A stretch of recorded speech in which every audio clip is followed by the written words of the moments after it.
કોઈ પક્ષમાંથી તમને કોઈ ધમકી આવેલી હોય કે કોઈ પણ માણસ જ્યારે મને ધમકી આપવા આવે ને તો એના બધા ચોપડા ખોલી નાખતા મને પાછી અડધી કલાકે નથી થતી. ઓલું તમે કહેવત સાંભળી છે ને કે બાકર બચ્ચા લાખ લાખે બિચારા હાવજ બચ્ચું બેન એકે હજારું જ હોય. પાર્ટી સાથે પહેલાં તો જોડાયેલ નથી કોંગ્રેસ સાથે, નથી ભાજપ સાથે, નથી આમ આદમી પાર્ટી સાથે. જંગલની માલિકો છે ને બધા પ્રાણીઓ હોય. ઘણી વખત મેદાન મૂકી દે ને તો શિયાળિયાને એમ થાય કે આપણે રાજા છે. આપણે હાર્દિકભાઈ પટેલ કે અલ્પેશભાઈ ઠાકોર કે રાજુભાઈ કરપડા નથી અને માતાજી 150 વર્ષના કરે આપણા બાપનું શું જાય. પાર્ટીમાં વયું જાવ ને પછી મારી સ્વર પેટી ભાજપ વાળો તો કાઢી જ લે. આ ખેડૂતો અત્યારે બેઠા ને એ ભીખ માંગવા નથી બેઠા, તાકાત છે ખેડૂતમાં. ઊભું કરી લે અને આખા જગતને જે તમને કહું જીવાડતો હોય મને તમને બધાના પેટ પૂરનારો આજે વ્હાઇટ કોલર નાની પણ પૂરના લુખાવ પાસે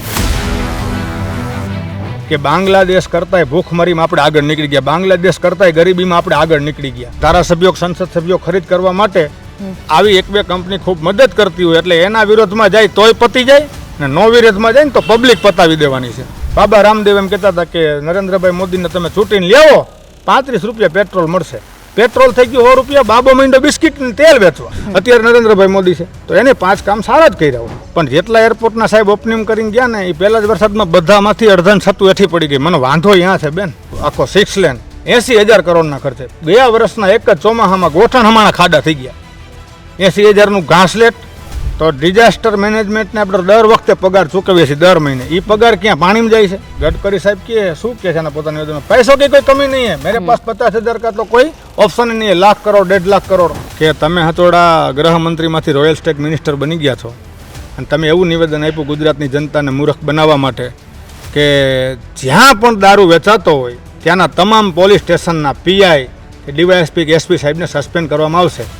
ગુજરાતના તમામને કરી દો, એક ગામમાં વેચાઈશ.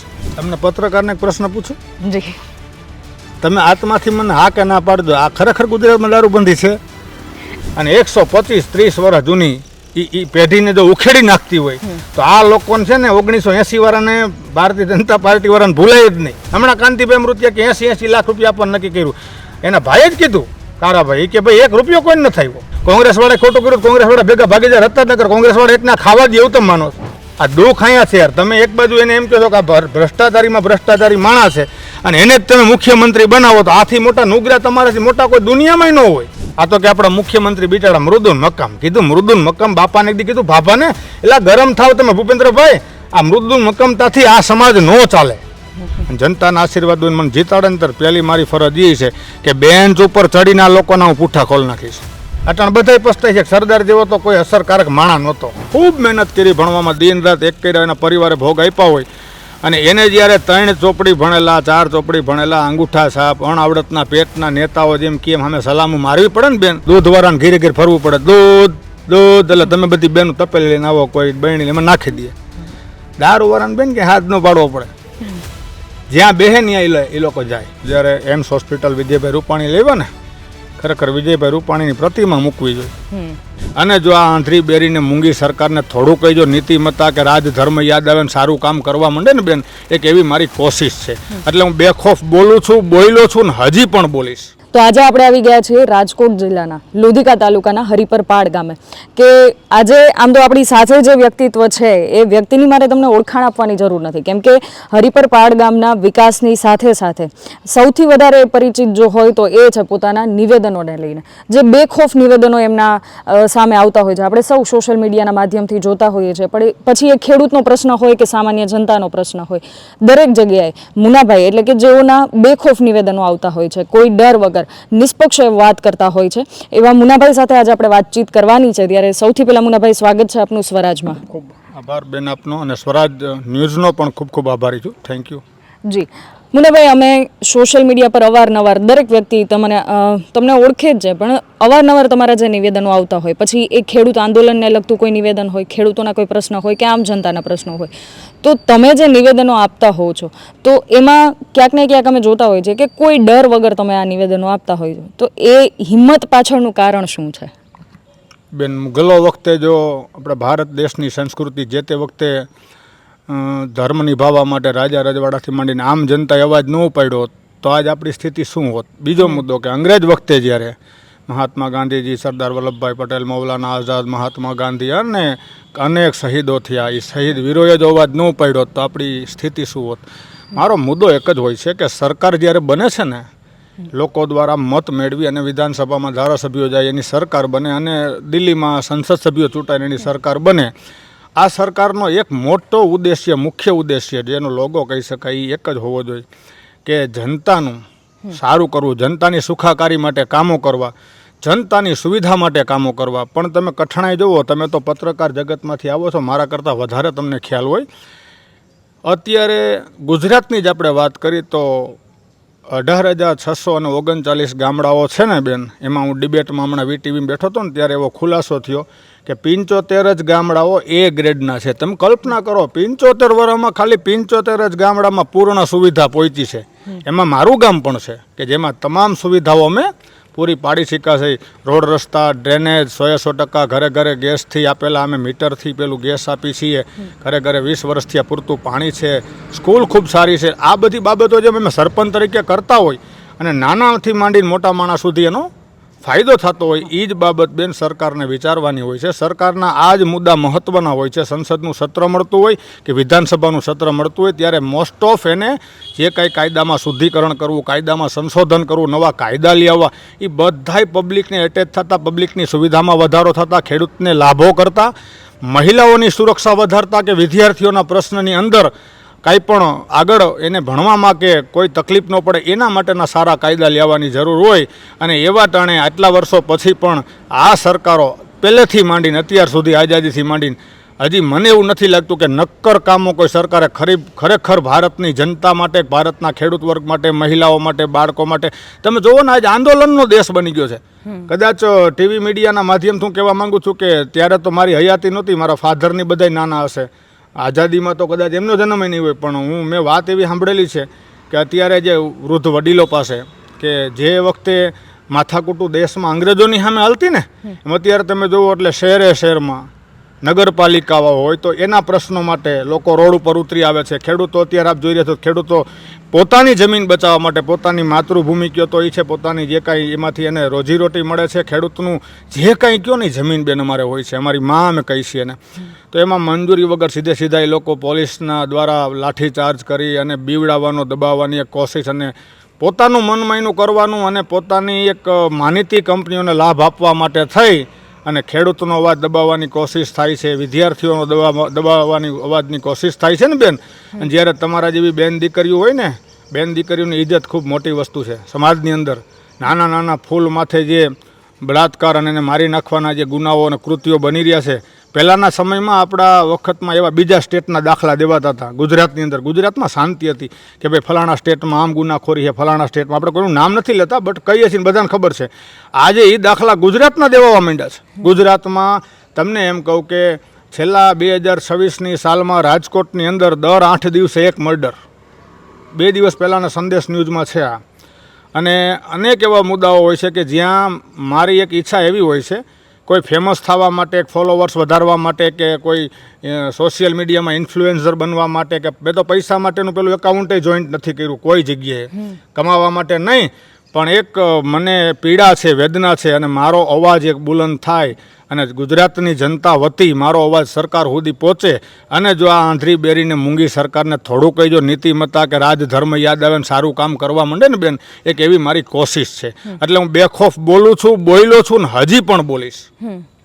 એટલે મુનાભાઈ, તમારા બેખોફ નિવેદનો જે છે એને લઈને ક્યારે એવું થયું છે કે કોઈ પક્ષમાંથી તમને કોઈ ધમકી આવેલી હોય કે ભાઈ તમારા નિવેદનોને લીધે ક્યારેય તમને એવી કોઈ ધમકી આવેલી હોય, એવું ક્યારે બનેલું છે? કોઈ દિવસ બેન નથી બન્યું અને નહીં બને એનું કારણ એ કહું, જંગલની માલિકો છે ને બધા પ્રાણીઓ હોય, ઘણી વખત મેદાન મૂકી દે ને તો શેરડિયાને એમ થાય કે આપણે રાજા છે, પણ જે રાજા હોય ને બેન એ જ રાજા. એનું કારણ છે કે આપણે નિષ્કલંક જીવન જીવી છીએ. અમારા માથે, અમારા ફેમિલીના કોઈ સભ્ય માથે કોઈ પણ જાતનું કોઈ કેસ નથી દાખલ થયો. હા, જ્યારે અમે પોલિટિક્સમાં હતા ત્યારે જે કાંઈ પણ પબ્લિકના પ્રશ્નો માટેના કેસ થયા હોય, પણ હાલમાં છેલ્લા 8 વર્ષથી હું કોઈ પણ પાર્ટી સાથે પહેલાં તો જોડાયેલ નથી કોંગ્રેસ સાથે, નથી ભાજપ સાથે, નથી આમ આદમી પાર્ટી સાથે. કેમ કે મેં જોયું પાર્ટી ખાલી એક સિમ્બોલ છે, રાજ કરવાવાળા લોકો છે. હવે કોંગ્રેસમાં આપણે એમ કંઈક ભ્રષ્ટાચાર થતો હતો તો ભાજપ આવી, તો ત્યાં પણ થયો. હવે આમાંથી ઉપાડીને માણસો એમાં લઈ લીધા. જે ભ્રષ્ટાચારની સિસ્ટમ છે ને એ લોકોના હિત માટે કામ ન થાય અને લોકોની સુવિધામાંથી જે પૈસા કટકટાવવાનું ચાલુ છે ને એ તો બેન આજીવન રહેવાનું. જ્યાં સુધી નક્કર પરિણામવાળા સારા નેતાઓ, સારા લોકો, ભણેલા ગણેલા તમારા જેવા એવા લોકો જ્યાં સુધી પોલિટિક્સમાં નહીં આવે અને અંગૂઠા છાપ, અભણ, જ્ઞાતિ જાતિ વધારે હોય એટલે 8-8 વખત ચૂંટાઈ જાય છે પોતાના વિસ્તારમાં, પોતાની જ્ઞાતિના બળે, કોઈ પૈસાના બળે ચૂંટાઈ જાય છે ને, અને પછી આઈએએસ ને આઈપીએસ દરજાના અધિકારીઓ જેને ખૂબ મહેનત કરી ભણવામાં, દિન રાત એક કર્યા, એના પરિવારે ભોગ આપ્યા હોય અને એને જ્યારે 3 ચોપડી ભણેલા, 4 ચોપડી ભણેલા, અંગૂઠા છાપ, અણઆવડતના પેટના નેતાઓ જેમ કેમ અમે સલામું મારવી પડે ને બેન, ત્યારે આ દેશનો કોઈ દી વિકાસ નથી થવાનો. તમે હજી બીજા 70 વર્ષ લખી લીજો. જ્યાં સુધી યુવાનો ભણેલા ગણાના ટોપ લેવલના કુશળ અને તમને એમ કહું કે કોઠાહૂજવાળા માણસોની જરૂર 100% હોય છે, પણ સાથે સાથે ભણતરની અટાણે આ દુનિયાની હરોળમાં જો તમારે જવું હોય ને તો એજ્યુકેશન જોઈએ. એજ્યુકેશનવાળા લોકો જે દી ઉપર બેસે ને તે દિવસે એજ્યુકેશનવાળા લોકો પાસેથી કેમ કામ કરાવું ને એની ખબર પડશે એને. એટલે મુદ્દો આ છે કે ધમકી એટલા માટે ન મળે કે આપણે એવા કોઈ ખોટા કામ નથી કરતા, ને બીજું કે ધમકી એટલા માટે ન મળે કે સામેના પક્ષમાં 500 ભૂલ મારી પાસે હોય જ. કોઈ પણ માણસ જ્યારે મને ધમકી આપવા આવે ને તો એના બધા ચોપડા ખોલી નાખતા મને પાછી અડધી કલાકે નથી થતી, અને બધાએ ખોટું કરેલું એ મને ખબર હોય. એટલે કાંઈ એવી ધમકીથી આપણે બીતાઈ નથી. હજી સુધી કોઈનો એવો ફોન નથી સિંગલ આવ્યો ને, આવે તો જવાબ દેવાની તાકાત ધરાવે છે ગામના, સમાજના, લોકોના આશીર્વાદથી. અને આ સાથે જ મુનાભાઈ, જેમ ધમકીની વાત કરી, પણ ક્યારેય એવી કોઈ ઓફર આવી છે કોઈ પાર્ટીમાં જોડાવા માટે? અત્યારે તો આપ ગામના સરપંચ તરીકે કાર્ય કરી રહ્યા છો, પરંતુ આગામી દિવસોની અંદર માની લો કે રાજકારણમાં જોડાવાનું થાય તો કોઈ એક પાર્ટી કે જેને તમે પ્રાધાન્ય આપી શકો, અને કદાચ અત્યારે કોઈ પાર્ટીમાંથી તમને કોઈ એવી ઓફર આવેલી? મને અવારનવાર જિલ્લા પંચાયતની ચૂંટણી હોય ને ત્યારે કોઈ પણ પાર્ટીમાંથી કહેવામાં આવે છે કે તમે જિલ્લા પંચાયત લડો, તાલુકા પંચાયત લડો, પણ જિલ્લા પંચાયત, તાલુકા પંચાયત હું ક્યારે લડ્યો નથી. એનું કારણ કહું છું કે હું કોઈ પાર્ટીમાં વયો જાઉં ને પછી મારી સ્વર પેટી ભાજપવાળા તો કાઢી જ લે છે. રાજુભાઈ કરપડાની કાઢી લીધી, હાર્દિકભાઈ પટેલની કાઢી લીધી, અલ્પેશભાઈ ઠાકોરની કાઢી લીધી. આ નામ જો કહું તમને, સત્ય ઘટના જ કહેવાની, મારે ક્યાંય લાજ કાઢવાની છે ને. આપણા કોઈ જેઠ થતા નથી. મુદ્દો એ છે કે બોલવાની તમારી, હું એમ કહું છું હું કાલે ભાજપમાં જોઈન્ટ થઈ જવાલો. જોઈન્ટ થઈ ગયા પછી હું જેટલું કહું એટલું તમારે સાંભળવું પડશે ને કરવું પડશે. બોલો, ખરેખર ભારતીય જનતા પાર્ટી છે ને હજારો લાખો કાર્યકર્તાઓથી બનેલી છે. પાર્ટીનો, પક્ષનો વિરોધ આપણને કોઈ દી ન હોય, કારણ કે પક્ષ મહાન હોય છે. એને સિંચન કર્યું હોય, લોકોએ ખૂબ મહેનતો દિન રાત જાગ્યા છે ત્યારે પાર્ટીનું સર્જન થયું હોય. પણ પાર્ટીની બનેલી સરકારમાં બેઠેલા અભણ, અણઆવડતવાળા નેતાઓ, હાવ તમને કહું કાંઈ અહીંયા ગામડામાં ખબર ન પડતી હોય અને જ્ઞાતિ જાતિ ધર્મના પૈસાના જોરે અહીંયા જઈ અને મોટા મોટા મંત્રીઓ અને સંત્રીઓ બની જાય અને પછી ગરીબની કે કોઈ જાતની કોઈ પણ વેદના ન સાંભળે ને બેન, ત્યારે આપણે બોલવું પડે છે. ને મને કોઈ પાર્ટીમાંથી ઓફર નહીં, મને બધી પાર્ટીમાંથી કહેવામાં આવતું હતું કે તમે અમારે પાર્ટીમાં વહી આવો ને ચૂંટણી લડો. પણ મેં એવું નક્કી કર્યું કે હું ખાસ કરીને અત્યારે સત્તાધારી પક્ષમાં જો જઈશ ને તો મારાથી એક શબ્દ પણ બોલાશે નહીં. એટલે હું ખાસમાં ખાસ કહું છું કે સત્તાધારી પક્ષ કામ કરતો હોય ને બેન, અમે વખાણી કરવા માટે તૈયાર છે, પણ જ્યારે કામ નથી થતું ને ત્યારે અમારે બોલવું પડે છે ને અમે આખી જિંદગી બોલવાના છીએ. તો જે પ્રમાણે તમે વાત કરી કે તમે અત્યારે કોઈ પક્ષમાં અત્યારે હાલ ટૂંકમાં નથી વિચારી રહ્યા અને કદાચ કોઈ પક્ષ જોઈન કરશો તો એમાં પણ તમારો અવાજ આટલો જ બુલંદ રહેશે અને એ પક્ષે પણ તમારી વાતને આટલી જ સારી રીતે સાંભળવી પડશે. એ વાત પણ આપણે કરી. પણ હજુ એક વાત કે તમે રાજકારણની અંદર તમારા રોલ મોડેલને કોઈ માનતા હોય તો એ વ્યક્તિ કોણ હોઈ શકે?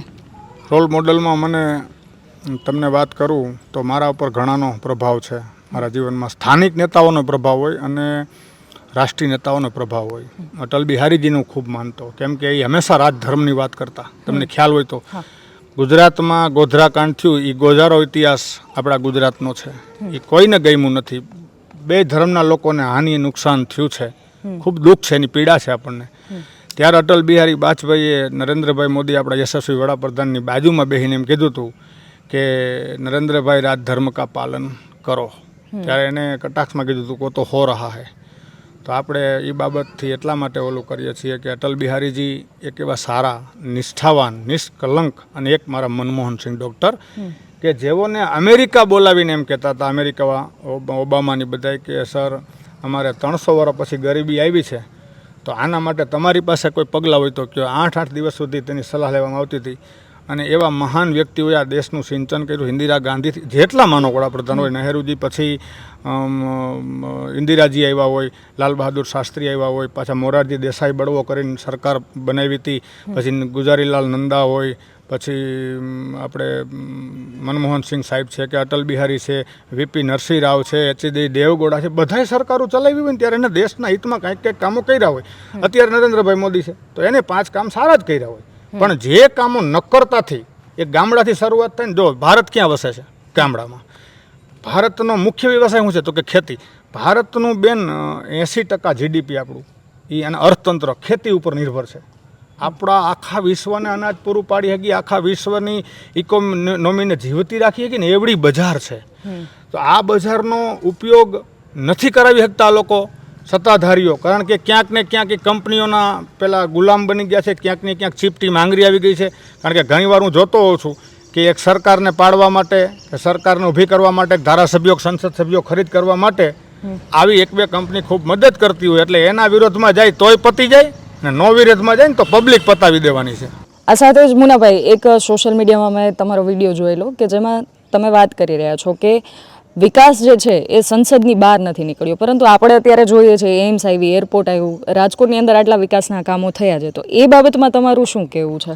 ખૂબ ધન્યવાદ દઉં છું કે જ્યારે એમ્સ હોસ્પિટલ વિજયભાઈ રૂપાણી લેવા ને, ખરેખર વિજયભાઈ રૂપાણીની પ્રતિમા મૂકવી જોઈએ. જે સારા કામ થયા છે. એમ્સ એટલે ખૂબ જ એવી સારી હોસ્પિટલ કે ગરીબમાં ગરીબ દર્દીને વર્લ્ડ ક્લાસની સુવિધા મળશે, તો એના અમે આભારી છીએ. રોડ રસ્તા બનતા હોય, એરપોર્ટ, હવે એરપોર્ટ તમે કહો એરપોર્ટ માનો બન્યું એનો મને વાંધો નથી, એરપોર્ટની સુવિધા વિશ્વ કક્ષાની હોવી જોઈએ, પણ જેટલા એરપોર્ટના સાહેબ ઓપનિંગ કરીને ગયા ને એ પહેલા જ વરસાદમાં બધામાંથી અડધાને છતું એઠી પડી ગઈ. મને વાંધો અહીંયા છે બેન, 1 લાખ કરોડના રોડ બને. ગડકરી સાહેબ કે શું કે છે એના પોતાની યોજના, પૈસો की कोई कमी नहीं है, मेरे पास 50,000 का तो कोई ऑप्शन ही नहीं है, 1 लाख करोड़ 1.5 लाख करोड़ આવડા એના મોટા કામો હોય છે. અને ખૂબીની વાત એ છે કે પહેલાના સમયમાં જે 50 લાખમાં રોડ બનતો હતો અત્યારે 25 કરોડમાં થાય છે. એ શું કામ એટલા બધા કોસ્ટ વધી ગઈ છે એ ખબર નથી. પાછો 25 કરોડનો રોડ પહેલા ચોમાહામાં ધોવાય ને પાછો 50 લાખનો થઈ જાય છે. એટલે આ જે સિસ્ટમ છે ને ભ્રષ્ટાચારની, તમે નરી આંખે જોઈ શકો. હમણાં અમદાવાદ, સુરત ને વલસાડમાં ને બારડોલીમાં વરસાદ પડ્યો, સિટી બુડી ગયા, તો ડિઝાસ્ટર મેનેજમેન્ટને આપણે દર વખતે પગાર ચૂકવીએ છીએ દર મહિને. એ પગાર ક્યાં? પાણીમાં જાય છે. આ જનતાનો પૈસો છે બેન, તમારા મારા ભાઈના એમ આ જેટલી જનતા ખરીદ કરતી હોય ને એક વસ્તુ એના ઉપર જીએસટી નાખેલા છે, નાના મોટા બીજા કર હોય, વીજળીના કર હોય, સફાઈ કર હોય, ગામડાની માલિકો માનો કે મકાન વેરા હોય, ઘર વેરા, આવા અનેક પ્રકારના ડાયરેક્ટ ઇનડાયરેક્ટલી કર જોડાયેલા હોય અને આપણા જ રૂપિયાથી આ થતું હોય છે. પણ મને દુઃખ એ વાતનું છે કે ભારતની જનતા સહનશીલ છે કે મૂંઝાઈ ગયેલી છે કે હતાશ છે કે નિરાશ છે. કારણ કે આપણું હોન્ડા બહાર પડ્યું હોય અને કોઈક 300 રૂપિયાનો ટોપો ભાંગી નાખે ને તો એ આપણે ઘરમાંથી 3 જણા ધોકા લઈને દોડી. કેમ કે આપણા હોન્ડાનો ડાયરેક્ટલી કોઈ ટોપો ભાંગી નાખ્યો કે ટોપો 300 રૂપિયાનો આવે, પેલો આગળ આવે બરોબર, તો એ નખાઈ હોતી એટલે દેતા હોય તો બાજવાનું થાય છે.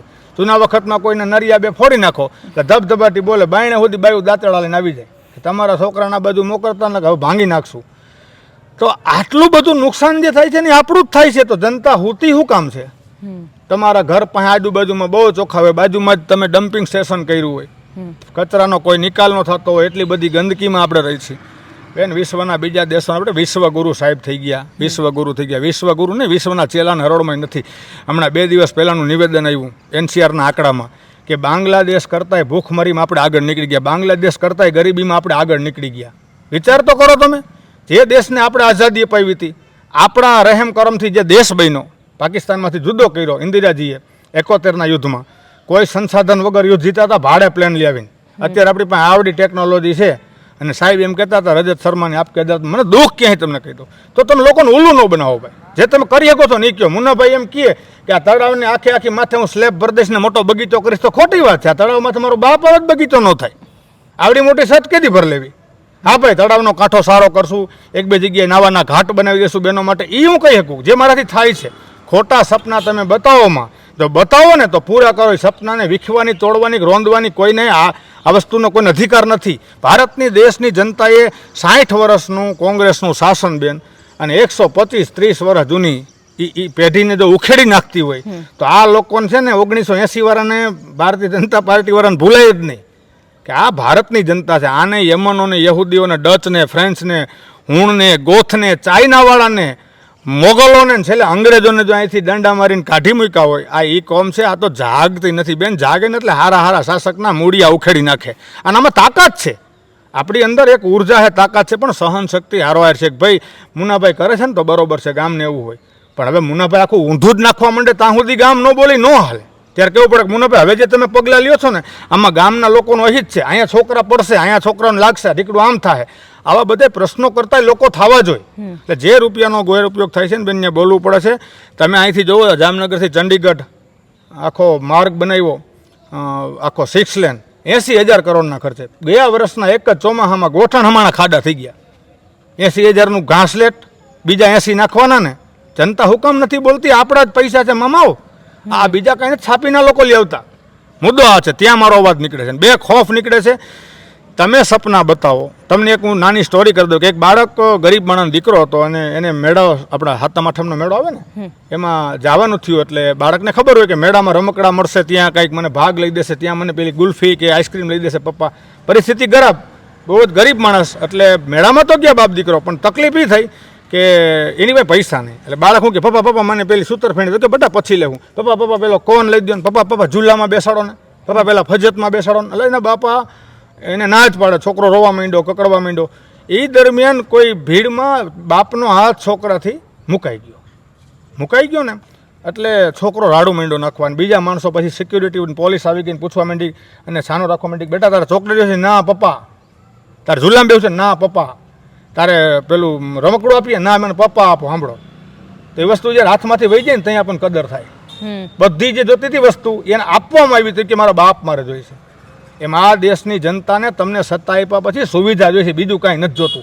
આ ખેડૂતો અત્યારે બેઠા ને એ ભીખ માંગવા નથી બેઠા, તાકાત છે ખેડૂતમાં. ઊભું કરેલી અન આખા જગતને જે તમને કહું જીવાડતો હોય મને તમને બધાના પેટ પૂરનારો, આજે વ્હાઇટ કોલર નાની પાસે ભરવાના લુખાવ પાસે. અરે આને વિચાર આવવો જોઈએ કે ખેડૂતને તકલીફ પડે ને પહેલાં એની ટીમ પહોંચી જવી જોઈએ. તમારું કહેવાનું શું છે? હમણાં કાંતિભાઈ મૃત્યા કે 80 લાખ રૂપિયા આપવાનું નક્કી કર્યું.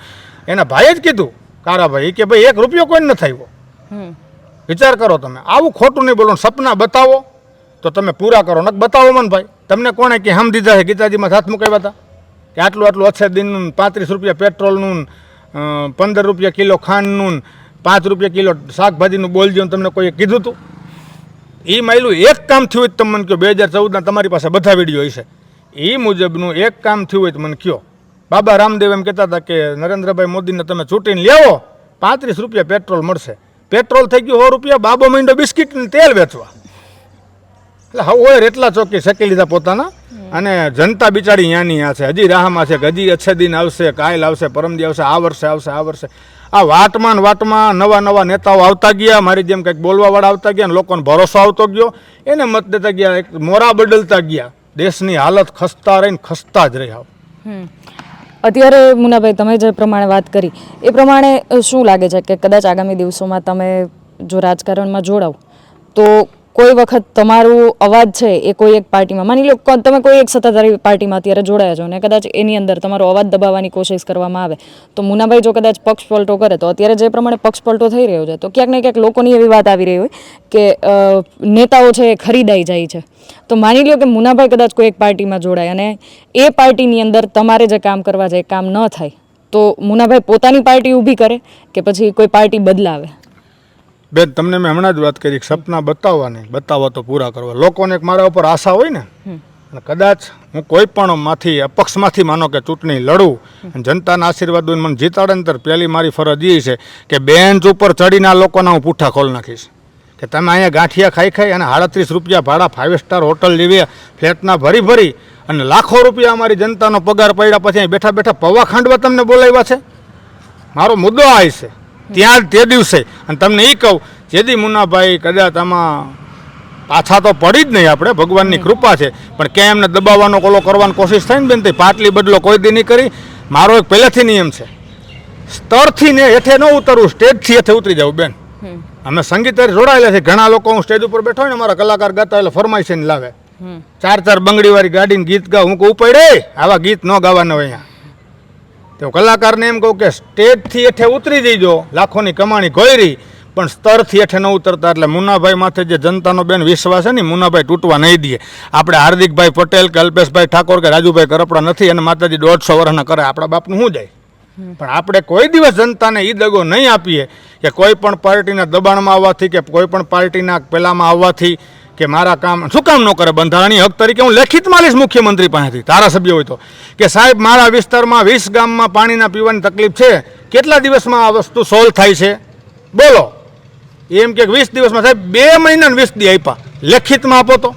અને લેખિતમાં ન આપો તો આ કરો વિડીયો ચાલુ, વિડીયોમાં બોલો. બેન આપણે સ્વતંત્ર રીતે અહીંયા જવા માંગી છીએ, કોઈના ટેકાથી નહીં. ભલે હું એકલો હોઈશ ને તો મને ખબર છે, કહેવત છે આપણી, હું કોઈ મારી જાતને અભિમાની કોઈ રાજા ધમંડી નથી સમજતો, પણ જનતાના બેન એવા આશીર્વાદ મને મળેલા છે, લોકોના ખૂબ પ્રેમથી ખૂબ અને ખૂબ સેવા. 32 વર્ષ મેં મારી જિંદગીના આ જનતા માટે આપ્યા છે. સૌરાષ્ટ્રની ગુજરાતની જ્યાં જ્યાં જરૂર પડી ને જનતા ત્યાં પહોંચ્યો છું. 32 વર્ષની બેન તપસ્યા પછી એટલું તો જરૂર કહીશ, આ આપણી સમગ્ર ગુજરાતની જનતાના આશીર્વાદથી, કે આના બાપથી આપણે દબાવવાનું નથી. જેથી આપણે જાશું ને તેથી તમને એ કહું, ભલે એકલા હોય પણ ઓલું તમે કહેવત સાંભળી છે ને કે બાકર બચ્ચા લાખ, લાખે બિચારા, હાવજ બચ્ચું બેન એક હજારું જ હોય. 1 લાખ હોય બકરાના બચ્ચા, એ 1 લાખ હોય ને તો બકરાના બચ્ચા જ કહેવાય, એમાં તમે કાંઈ કાઢી લેવાનું ન હોય. અને હાવજનું બચ્ચું હોય ને એક જ હોય, એમાં એના પાસે ટોરાય ન હોય. આ કુટુંબના બધે ફરતા ભેગા, બાકી એના કાંઈ ધીંગાણે જાય સિંહ શિકાર કરવા જાય 150 સિંહ નીકળે તમે સાંભળ્યું કોઈ દી ન હોય. કહેવાનો મતલબ એ છે કે આપણે નિષ્કલંક રહીને કોઈ જાતનો ભ્રષ્ટાચાર, કોઈ જાતનો 1 રૂપિયો સિંગલ ખોટો ગરીબ માણસનો કે જનતાનો ન બગડે એ રીતે રહીને રાજકારણમાં કદાચ આવીએ તો તે દિવસે બેન વિધાનસભા ગૃહમાં આપણી ધબધબાટી આ રીતે તમારા સ્વરાજ ન્યૂઝમાં બોલે છે ને આવી રીતે બોલતી ને તમે તેથી ન્યાય ઇન્ટરવ્યૂ મારું કરવાની કહેશો, તમારું ઇન્ટરવ્યૂ કરી ગયા હતા ને મુન્નાભાઈ, આજે અમને ફક્ર છે કે મેં મુન્નાભાઈનું ઇન્ટરવ્યૂ આટલા વર્ષ પહેલાં કર્યું હતું. જી, અને હવે છેલ્લા પ્રશ્ન તરફ આપણે આગળ વધીએ કે અત્યારે ખેડૂતોનું જે આંદોલન ચાલી રહ્યું છે, આપણો દેશ છે ખેતી પ્રધાન દેશ છે અને સૌથી વધુ હેરાન હોય તો એ છે ખેડૂત.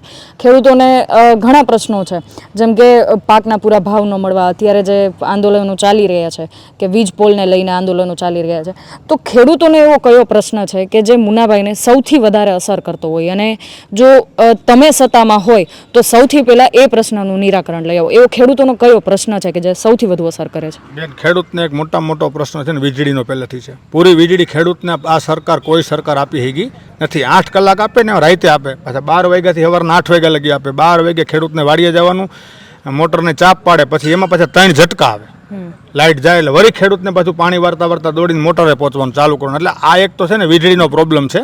બીજો મુદ્દો તમને કહું કે ખેડૂત માટે એવી કોઈ તમે હજી યોજના જ નથી લેવા કે 6,000 રૂપિયા તમે વર્ષે આપો અને પાછા મોટા બોર્ડ મારો કર્ણાટકને કેરલા સુધી કે અમે ખેડૂત એ ખૂબી જજો. આ 80,000 કરોડ રૂપિયા ખેડૂતને આપે આખા વર્ષના, બરોબર, અને 4,000 કરોડનો જાહેરાતમાં ખર્ચો કરે, તો આને 2,000 વધારે ન દેવાય? અને 6,000માં કેનું ઘર હાલે છે? આખા ઇન્ડિયામાંથી એક પરિવાર એવો ગોતી આવી ગયો, ખાલી સિંગલ એકલો માણસ રહેતો હોય કે 6,000માં એનું ઘર હાલી જાય. એટલે આપણે કાલે જઈ દિલ્હી અને સાહેબના પગમાં પડી જાય કે સાહેબ વાહ તમારે ધન્યવાદ, એક માણસનું ઘર 6,000માં હાલવા માંડ્યું. બાપુ આ મોંઘવારી અટાણે ફાડી નાખે એવી ધુમાડે ગયેલી મોંઘવારી આ સાહેબ જ કહેતા હતા. ભાઈઓ બહેનો, ગરીબના ઘરમાં ચૂલો નથી સળગી રહ્યો, આ ડીઝલ ક્યાં છે, આમ છે કે આમ છે? અટાણે હું પૂછું છું કે આમ છે સાહેબ કે આમ છે? પેટ્રોલ ક્યાં છે? આજ ડોલર ક્યાં છે? તમે કલ્પના તો કરો, 62 રૂપિયા મૂકીને ઓલો ભાભા ગયા હતા મનમોહનસિંહ, એ કે સરદાર અસરદાર નથી. અટાણે બધાય પસ્તાય છે કે સરદાર જેવો તો કોઈ અસરકારક માણા નહોતો. એ જ કહું છું ને, વયું જાય ને બાપ હાથમાંથી મૂકાણો ને તો બાળકને એની કિંમત થઈ કે ભાગની જરૂર નથી, બાપની જરૂર છે. એમ તમારા હાથમાંથી સારો માણા વયો જાય ને તો એની કિંમત થાય. આપણા ગામડામાં ઘણી વખત નથી જોતા, આપણે જેટલા મહાન નેતાઓ છે એ ગુજરી ગયા પછી એની સ્ટેચ્યુ મૂકીને એની આપણે હું કેમ એને શ્રદ્ધાંજલિ આપી છે, એનો આપણે કરીએ છીએ આભાર. હું તો એ કહું છું, જો આ સરકાર રહીને, આ અત્યારની સરકાર દિલ્હી અને ગુજરાતની ડબલ એન્જિન સરકાર સાંભળો, મને દુઃખ ક્યાં છે એનો ટૂંકો તમને દાખલો આપી દઉં કે ભ્રષ્ટાચારને નાથવા માટેના મુદ્દે આ સરકાર આવી હતી કે અમે ભ્રષ્ટાચાર ખતમ કરશું, કાળું ધન લઈ આવશું. પહેલો મુદ્દો કાળા ધનનો આવ્યો ને એટલે સાહેબે બધાને ભેગા કર્યા, કેબિનેટની બેઠક બોલે કે આપણે કાળા ધન માટે સ્વિટ્ઝરલેન્ડની બેંકમાં તપાસ કરાવી છે. એટલે એના અંગત માણસો કીધું કે સાહેબ કાંઈ ન કરતા હો, આ આપણા છે ને સંસદો રહ્યા ને એ બધા આમાં છે 200માંથી કેસ થાય અને 0% થઈ જાય, આપણે આપણી સરકાર પડી જાય. એટલે મુદ્દો જ મૂકી દેવો પડ્યો. 15 લાખ ખાતામાં જિંદગીમાં થવાના, કારણ કે 80% એના સાંસદોના પૈસા પડ્યા. એટલે હું તમને કહું, ખાલી કોંગ્રેસવાળાએ જ ખોટું કર્યું. એમ આ બધા સત્યવાદીના દીકરા હતા, કોંગ્રેસવાળાએ ખોટું કર્યું, કોંગ્રેસવાળા ભેગા ભાગીદાર હતા જ નકર કોંગ્રેસવાળા એકના ખાવા દે એવું તમે માનો છો? એક માણસ ખોટું કરતો ને બાજુમાં બીજો બેઠો હોય અને કંઈ ન બોલતો ને તો સમજી લેવાનું કે ભેગો આ ભાગીદાર છે અને છે. નહીતર એ બોલે જ કે ભાઈ તું 50 લાખ રૂપિયા ગટાવી ગયો ભૂગર ગટરના, હું કહીશો ગામમાં જઈને તો કે હાલે 15. એટલે એના ઘરમાંય પૈસા પડ્યા છે. તમને બીજું કહું કે ચૂંટણી લડાતી હોય ને ત્યારે પૈસાની, હું તમને એક વાત કરું કે અત્યારે 13,000 કરોડ રૂપિયા ભારતીય જનતા પાર્ટીના ફંડમાં, પ્રાઇવેટ ફંડમાં પડ્યા છે. 13,000 કરોડ રૂપિયા. કોર્પોરેટ જગતની 2-4-5 કંપની ભેરી કરો ને તો એવડા રૂપિયા ના થાય. શું કામ ભાઈ? બીજું તમને કહું કે જે મુદ્દે સાહેબ બોલ્યા હતા ને, તો શું કીધું હતું આસામના મુખ્યમંત્રી વિશે. આસામની ચૂંટણી જ્યારે મુખ્યમંત્રી કોંગ્રેસમાં હતા, પહેલાં અત્યારે આસામના મુખ્યમંત્રી નામ ભૂલાઈ જાય છે, હેમંતા બિસ્વા શર્મા, એ કોંગ્રેસમાં હતા, મુખ્યમંત્રી હતા. ત્યારે સાહેબે આસામની ચૂંટણીમાં એવું કીધું कि आसाम को बर्बाद कर दिया हेमंता बिस्वा ने. हेमंता बिस्वा जितना भ्रष्टाचारी मुख्यमंत्री कोई पूरे भारत में नहीं है. भाजप आई, ओला भाई भाजप में भड़ी गया, એટલે દૂધે ધોવાઈ ગયા. 2 વખત થયા મુખ્યમંત્રી છે. તો આ માણસ ભ્રષ્ટાચારી હતો તો આ શું કામ તો મુખ્યમંત્રી બનાવ્યો? બીજો મુદ્દો, બંગાળની ચૂંટણી ગઈ, ઓલી ચૂંટણી વખતે શુભેન્દુભાઈ અધિકારી ટીએમસીના નેતા હતા અને મમતાબેનનો રાઇટ હેન્ડ ગણાતા હતા. એને 5-10 લાખ રૂપિયાની રોકડ લેતા, તમારા બધાના વિડીયોમાં આવ્યું હતું ન્યૂઝમાં કે લાંચ લેતા પકડાય છે. ને એ જ દરમિયાન મોદી સાહેબની બંગાળમાં સભા હોય છે ને મોદી સાહેબની આ ડંકાની ચોટ ઉપર બોલે છે કે દેખા ભાઈઓ બહેનો, ओ भोला भाला आदमी एक कैसे जेब में ऐसे पैसा डाल रहा है, कितना भ्रष्टाचार हो रहा है बंगाल में. तो એને પાછો મુખ્યમંત્રી આને બનાવ્યો. બોલો, આ દુઃખ અહીંયા છે યાર. તમે એક બાજુ એને એમ કહો છો કે આ ભ્રષ્ટાચારીમાં ભ્રષ્ટાચારી માણસ છે અને એને જ તમે મુખ્યમંત્રી બનાવો, તો આથી મોટા નુગરા તમારાથી મોટા કોઈ દુનિયામાં ન હોય. આ દુઃખ અહીંયા છે. બાકી પીએમ છે, વડાપ્રધાન છે, આપણે એને માનવા પડે. હાલો, દેશના વડાપ્રધાન છે. પણ મને એવું લાગે છે કે નરેન્દ્રભાઈ મોદીના અલગ અલગ જે 2-3 લાખના સૂટ પહેરે છે, લાખ રૂપિયા ઉપરના, એમાં કોટી પહેરે છે. એ કોટીમાં મેં કોઈ દી ભારતનો ઝંડો ન જોયો. મારા બાપ એમાં કમળનું ફૂલ જ જોયું. તો આ ભાજપના વડાપ્રધાન છે કે ભારતના, એ પહેલાં નક્કી એને કરવાની જરૂર છે. એમ નહીં, જિલ્લા પંચાયતોની તાલુકા પંચાયતની ચૂંટણીમાં વડાપ્રધાનને ધક્કા ખાવાના હોય, ધારાસભાની ચૂંટણીમાં વડાપ્રધાનને જવાનું હોય. તમે ત્યારે દેશના લોકસભામાં જાઓ, તમારી ફરજ છે, તમારે જીતવાનું છે. જાઓ, તમારી પાર્ટી જીતે તો તમે વડાપ્રધાન થાઓ, ઓકે, જાઓ, કરો પ્રચાર, આખા ઇન્ડિયામાં છૂટ છે.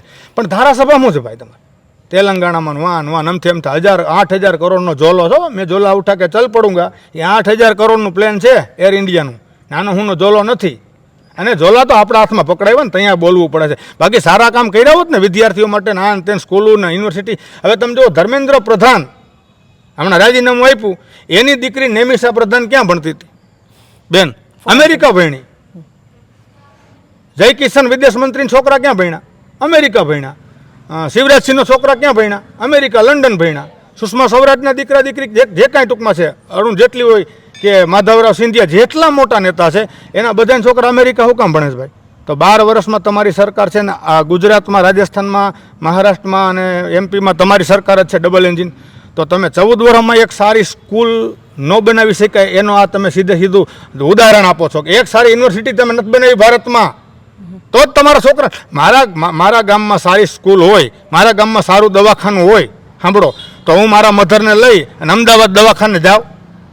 તમે તમારા બાને અમદાવાદ લઈ જાઓ બેન, સાચું કહો તો? અહીંયા સારી સુવિધા મળતી હોય, તમે શું કામ જાઓ છો? ભાઈ ત્યાં સારી સુવિધા છે.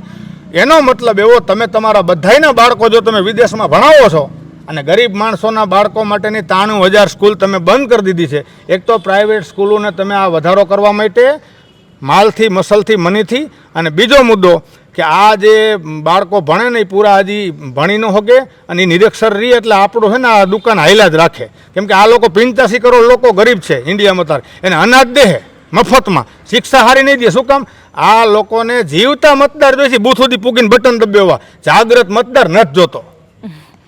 જી, આજે આપણે મુનાભાઈ સાથે જે વાતો કરી છે, રાજકીય વાતો કરી છે, દરેક વાતને લઈને આજે આપણે ખુલીને ચર્ચા કરી છે.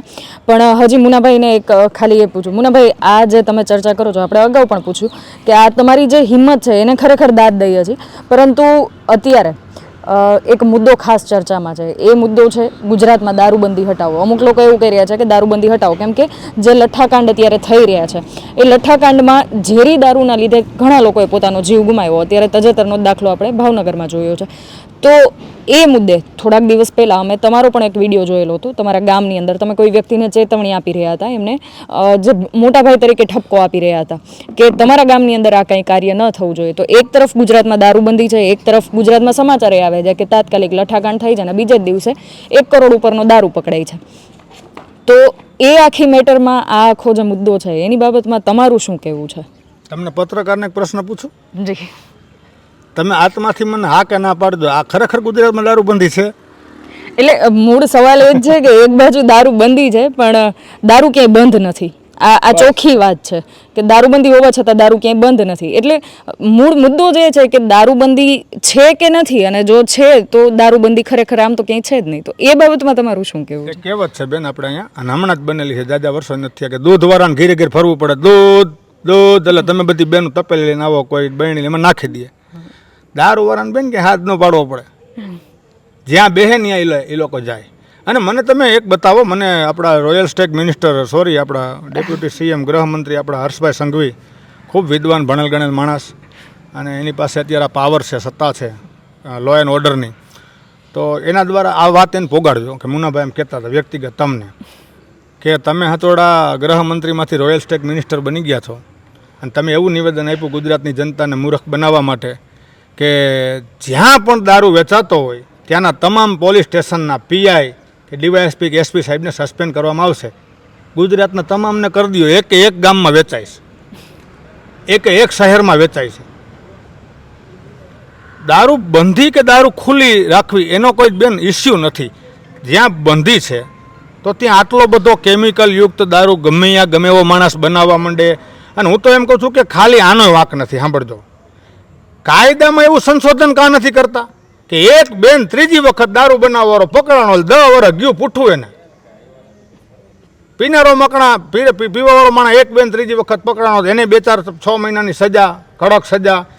એવી કડકાઈ દારૂ બાબતમાં કેમ નથી? હમણાં ખાલી સોનિયા ગાંધીજી અને કોંગ્રેસના અધ્યક્ષ મલ્લિકાર્જુન ખરડે, ઓલો ભાભો પેલો 150 કિલોનો બિચારો, કંઈક વંદે માતરમનું ગીત ચાલતું હતું, એમાં કંઈક ડિસ્કસ થયું ને તો આખી ભારતીય જનતા પાર્ટી કોંગ્રેસના કાર્યાલય પોગી ગઈ. એ કે વંદે માતરમનું અપમાન કર્યું. આટલા બધા મરી ગયા, તમને દેખાતા નથી? અને રોજ માણસો મરે છો. આ તો લઠ્ઠો થાય ને, લઠ્ઠાકાંડ થાય ને બેન, ત્યારે એક જ જાતનો એક જ જગ્યાથી લીધેલો દારૂ પીવાથી એકારે 5, 25, 50 માણસ મળે અને લઠ્ઠો કહેવાય. બાકી ગુજરાતની માલિકો રોજ 25-30 જણા છૂટક મરે જ છે. અને કેમિકલ વાળો જ દારૂ બને છે ને ગમે એ માણસ બનાવવા માંડે છે. કોઈને ખોફ જ નથી. જો પોલીસ, સાંભળજો, પોલીસને ખરેખર કામ કરવું હોય છે, પણ પોલીસ શું છે, એ તંત્ર આખું સરકારથી અંડરમાં કામ કરતું હોય. કોઈ પણ એજન્સી હોય ને, પોલીસ હોય, સીબીઆઈ હોય, ઈડી હોય, આ તે જે કાંઈ ઇન્કમટેક્સ વિભાગ હોય, પેલો જીએસટી વિભાગ હોય, આ બધા વિભાગો કામ કોના અંડરમાં કરે? સરકારના. મંત્રીના આદેશ છૂટે ને પછી બધું તાકાતવાળું થાય. બાકી આ ગુજરાત માટે ડીજીપી મલિક સાહેબ છે, અહીંયા આપણે આઈજી નિર્લિપ્ત રાય સાહેબ છે, બરોબર, પ્રેમસુખ ડેલુ સાહેબ છે, આપણે નમન કરવું પડે, આમ ધન્યવાદ દેવા પડે. એવા અધિકારી પડ્યા છે, એને એક વખત મોકરું મેદાન આપી દો ને, તમને તમાકાની પડીકી ન મળે, ધુવાળા કાઢ નાખે. અને કોઈ લુખીના પેટ નથી, ચોરના પેટ નથી, દીએસમાં પછી ઘર બાઈને ન નીકળાય. આનું નામ કડકાઈ કહેવાય. તમારો શાસક હોય ને બેન, શાસક એ કઠોર હોય ને તો જ રાજ્ય સારું હાલે. આ તો કે આપણા મુખ્યમંત્રી બિચારા મૃદુન મક્કમ, કીધું મૃદુન મક્કમ, બાપાને એકદી કીધું ભાભાને, એટલે ગરમ થાવ તમે ભૂપેન્દ્રભાઈ, આ મૃદુન મક્કમતાથી આ સમાજ નો ચાલે. તમે વિચાર કરો, માણા માન નાખો, કુતરું માન નાખો, બરોબર? બોલો, તમે નીકળ્યા હો ને ટાણે, તમારા ઘરે ફોન કરો, શાંતિથી કોઈ નહીં બેઠું હોય કે ભાઈ આ અમારા ઘરના બધા ગયા છે બહાર, તો ભગવાન કરે કોઈનું હોન્ડા, કોઈ રિક્ષા ન ભટકાય, નકર ગમે એ કોઈક ડિસમિસનો ખોદો માર દે. તમે કલ્પના તો કરો, કોઈને ખોફ નથી, કોઈને બીક નથી. સરકારી તંત્ર તમારી માથે ધણી હોય ને, ધણી સરકાર શું કહેવાય? ધણી કહેવાય. આપણા સરકારોની માય બાપ કહેતા પહેલાં તો માણસો, સરકાર આપણો બાપ, આપણે માં એવું કહેતા. શું કામ તમને ખબર છે? પહેલાંના સમયમાં આ હાતમ આઠમ આવતી, મેં તો મને આ 46મું વર્ષ આવે, મને ખ્યાલ છે, મારા કાકાએ પાછળ સગા ઊભા જુઓ, એને ખ્યાલ છે કે એ વખતે સરકાર ઓટોમેટિકલી ગરીબોને અપાતી ખાંડમાં વધારો કરતા, અને મૂળ બજારની ખાંડ હોય ને એમાં ત્યારે સમથિંગ ₹1-2 ઘટાડતા, એ રાહત મળતી. અત્યારે હાઈતમમાં આ લોકો 70 રૂપિયા 80 રૂપિયા ખાંડના કરી દીધા, 20 રૂપિયા કરી મારા દીકરા વધાર્યા. આમાં સૌથી વધારે દાંત કોને કાઢ્યા ખબર? જેને ડાયાબિટીસ છે ને એ બધા મારા દીકરા દાંત કાઢી કે ખાવ લ્યો લાડવા. બહુ મારા દીકરા કે એકલા એકતા ડોસ્યું ઝપટું કરી લેતી સમજ્યા, ઘીરે બેઠા બેઠા મીઠા થેપલા લાડવા, ભાભાને બિચારાને દીએ કે એને સુગર હોય, એટલે ડોસ્યું માટે ભાભા બહુ મજા આવી, ને સમજ્યા, મજાક થઈ ગયો. એ કે ઓણ ખાવ લ્યો, તમારા ડોહાઈ કે 80 રૂપિયા કિલો ખાંડ કરી નાખી. પરમદીની ડુંગળી હમણાં સફરજનની સાઈડ કાપી ગઈ, બરોબર? હા, ડુંગળી સફરજનની સાઈડ કાપી ગઈ.